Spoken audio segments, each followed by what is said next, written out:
Jamaicans near and far, come here. We can't win, we can't win, we can't win, we can't win. What? We cannot win. When I tell us that we are lose every bomber, everywhere we turn Maka just a joke with so. Alright, so post of the day. This man say, hoes really go to the Jamaica so a homeless motherfucker can rub them down and call it an activity. Sir, come here. Come here. Let me hold your hand while I tell you this. Jamaica have section 8, yeah? A foreigner the only blood clot place me come see people willingly move out of them house and live in them care because them cannot afford bills.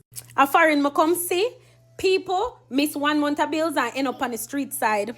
A foreign me come see people treat them dog better than how them treat human being. A foreign me come see people live beside them neighbor 3-4 years and don't know how them neighbor look. So when you go call the man them at watch here, wherever them come from a rub down, the lady them or the girl them want get rubbed down, or them want them body rubbed down, is a reason why them left them bumble blood clot country and go far to make another man rub them blood clot down. So when you go come talk about the man them homeless while you sit down in your income restricted housing, careful what you talk about. As much as sometimes I can't stand a Jamaican man.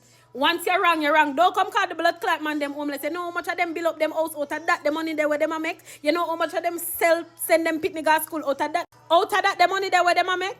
You know, come down. But tell us, anytime I want bumble blood clot clout, at that time I call Jamaican name. That's why I'm not bumble clot tag on. I'm not ever tag on or stitch on videos because I don't deserve the type of clout when I want off a Jamaican name.